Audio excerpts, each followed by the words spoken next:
Bring in now Democratic Senator Bob Menendez of New Jersey, chair of the Senate Foreign Relations Committee. Senator Menendez, good morning. Chairman Menendez, great to have you on the show. Great to be with you, Howard. Let me start with President Biden's speech, rather. Is there any expectation that you have or that you have been notified about that we will see something tangible on that, perhaps in the form of a message aimed very directly at Russia and actions, given, of course, the imprisonment of Navalny? Well, I think what we could expect from President Biden is, first of all, a commitment to restore the State Department and the morale and the personnel and the experience of the State Department, which has been decimated under the Trump administration.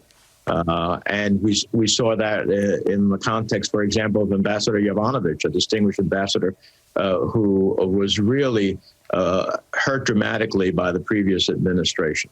I think you'll hear a call for America to engage in the world, not to go it alone, and to have allies in common cause. And that will include both confronting and competing against China.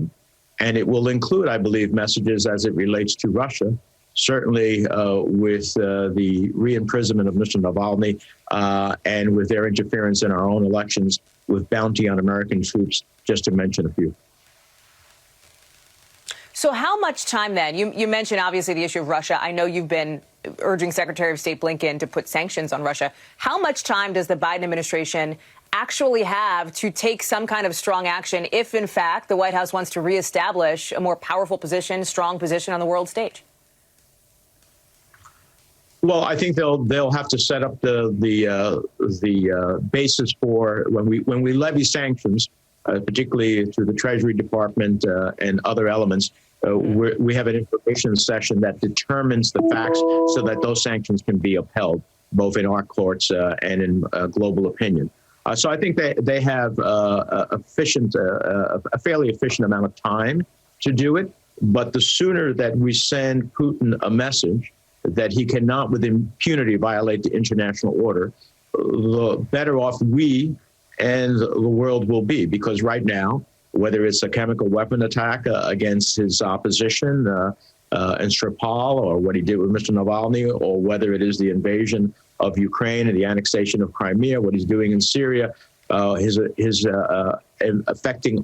to affect our elections, European elections, he only understands strength. And that's why I believe that the Biden administration will have, hopefully sooner rather than later, a forceful response. There's something else that is playing out on the global stage, of course, what happened here in Washington on the 6th, the Capitol insurrection, the ongoing investigations. We said at the top of the segment, multiple Proud Boys members facing charges for their roles in what happened. That evolving picture is partly why Canada has now designated the Proud Boys a terrorist organization. Senator, do you believe the U.S. should do the same? Well, look, we had our Department of Homeland Security raise alerts about domestic terrorism and white supremacy. It's interesting when our neighbor to the north, of which we have a long and prosperous history with, looks over the border and looks at the Proud Boys and says, that's a terrorist organization, that I think we have to speak with the same clarity. So I'm sure that when they come to that determination, I hope that they will ultimately say very clearly who are the terrorist organizations domestic terrorist organizations within the United States, designate them as such, and work to make sure that they do not hurt our democracy or our people. So, Senator, it sounds like if DHS, for example, does do that, you would be supportive of such a move? Absolutely. I would be supportive of such a move. Okay. Look, the violence that took place on January 6th is pretty amazing.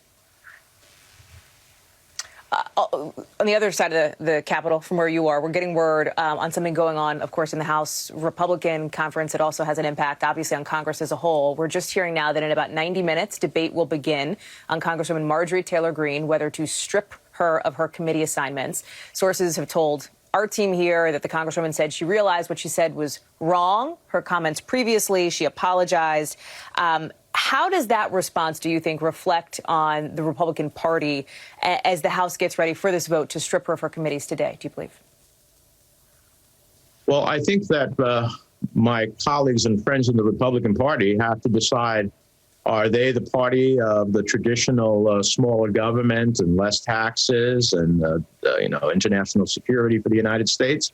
or are they the party of QAnon conspiracy theorists and supporting, those who ultimately attacked the Capitol on January 6th? They have to decide what course they are on and what they stand for. And that's what I really believe is involved with Marjorie Taylor Greene.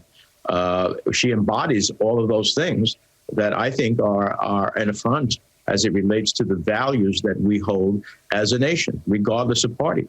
And so I would expect the Republican Party would have acted more decisively.